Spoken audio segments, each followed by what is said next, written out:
हरे कृष्णा।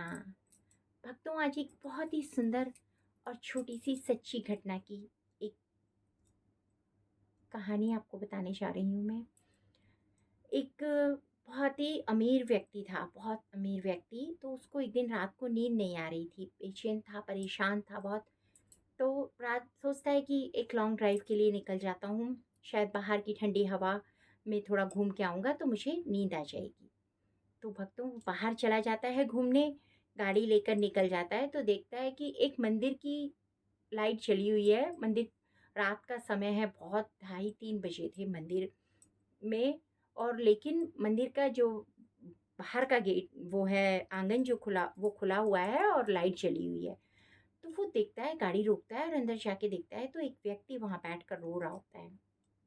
तो उस जाता है, उसके कंधे पे हाथ रखता है, कहते हैं भैया क्यों रो रहे हो? इतनी रात में अकेले यहाँ मंदिर के बाहर बैठ के, कोई भी नहीं है, द्वार भी बंद है, तुम यहाँ बैठकर क्यों रो रहे हो?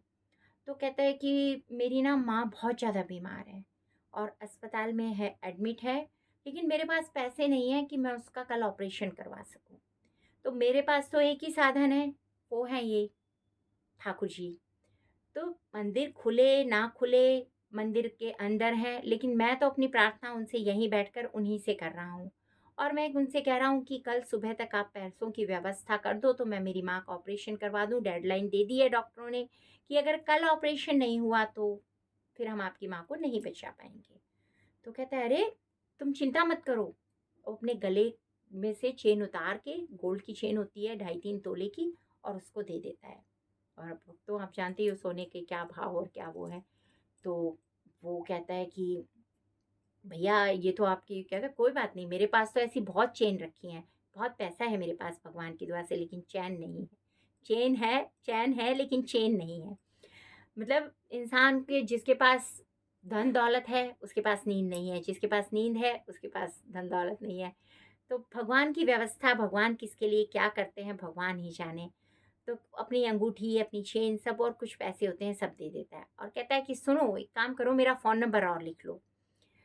अगर क्या कहते हैं इससे भी ना चले काम तो मुझे फ़ोन करना। वो कहता है कि नहीं भैया, आपने बहुत कर दिया और मुझे आपके फ़ोन नंबर की बिल्कुल ज़रूरत नहीं है।